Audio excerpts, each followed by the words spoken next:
Alright, there she is. This is the pride and joy of the Nissan Axis van. We took a break from our other projects and pulled this from out back. And it was kind of a running and driving car when I got it, and it still is now. But we decided to throw some airbags on the Axis van. As you can see them in there. Just attached to the lower control arm, and then welded on some plate which covered some rust holes, and just kind of made a bracket that adapted to the ones that came with the airbag. And you know, it hasn't cracked, and she's had some heavy bumps, so that's a good sign. And then we got a 5-gallon tank, and it's not mounted in right yet, but it's just resting. And I've dropped the bags and brought it back up while driving, and it's only down to 70 psi, so the drop isn't too bad. And then I got a little air compressor that's plugged in and turned on all the time, but you can just put in the cigarette lighter and have it go. But the airlines go into one, and then they go up, and then our main supply also goes up to the switch, which I'll show you around here. These are Libras with a massive 2-inch spacer. It's not the greatest, but with no front suspension to speak of, because she's right on the bump stops, they fit. And I don't go too fast. I'm not too worried of catastrophic failure. Well, I am kind of worried, but I think it's mitigated by the fact I'll be going slow. But here was the issue we had originally, is that this is a 3-position air switch where your supply is meant to go from the bottom, although we're running the bag air because it's the only way we can do it, because this switch internally bleeds, and you can see it when you go over here. It's bleeding through the switch, and what it's meant to do is this is meant to give air to a valve which needs air to go up and air to go down. So you have your supply in here, you'd go that way for it to go down. You know, for us, front is drained, so I had to, because if you hold there, this 3 psi just blows out of the switch, so you have to cut this off, you know, put the bag like that, and then close that, and then quickly do that, and it raises or lowers it, and this just goes through a hole through the floor of the car and drains it out underneath, so it's not in the cab and in your face. But this is it. We made an exhaust, and we used this muffler off of a Moto Guzzi, which I was given for free a long time ago from my dad, because he went with some aftermarket mufflers, and for whatever reason bike mufflers have no value to them.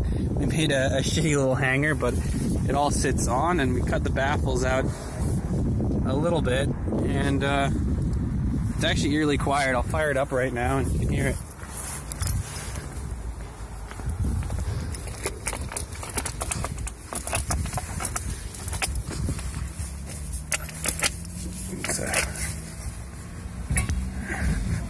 And our friend Mike made this shift knob out of a Boss drink, and it's pretty good.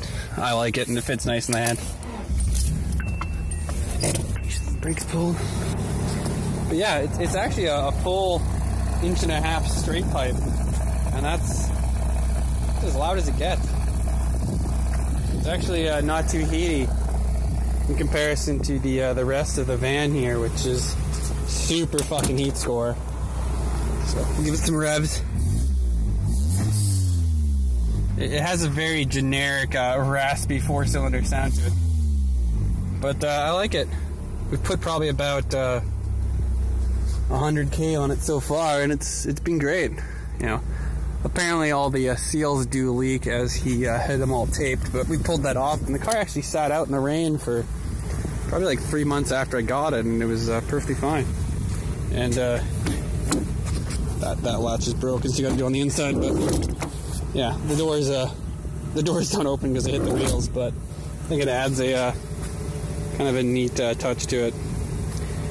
And before the Axis van purists get on board, I'll show you, like, this is one of the lesser rust holes that are on the car, so I'm not really too worried of destroying the purity of this van, because it was kind of on its last legs before I got it. But yeah, I like it. Maybe be the world's first lowered access van.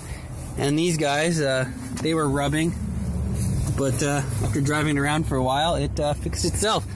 And thankfully, the Honda, or sorry, the Nissan here comes with a massive skid plate, which unless you hit a divot here or have the car go into a bump that it's not riding on that, you're actually pretty protected for smashing oil pans. So the one thing you have to be worried about is the sway bar is pretty low far forward, but it is right on the wheel line, so as long as the tires go up, and the fact he's on bump stops means it won't, it shouldn't be able to hit the car because all the weight of the car is on it, and if the car goes up, then you get more clearance. So, yeah, driving it around, depending on the pressure in the bags, it's very much like riding in a boat, because the back has some suspension travel to it, and the front doesn't, so it does a lot of this. So it's kind of fun. But the neat thing with this van being a tall vehicle, like it's, you know, in comparison to a Saab, which isn't a small car, it's incredibly easy to get in and out of. Like, I think if I'm 65 and still have this car, I'm really going to enjoy doing this because it's super easy to get in and out of. Sure, after driving this for 20 minutes, my neck and arms may get sore, but, you know, I'm not 60 yet, so fuck it. So yeah, if you want more information on this van, be sure to comment down below, and we'll try to do more video on it. Or if you hate it, comment down below, and we'd appreciate your input on what we should do to it. So yeah.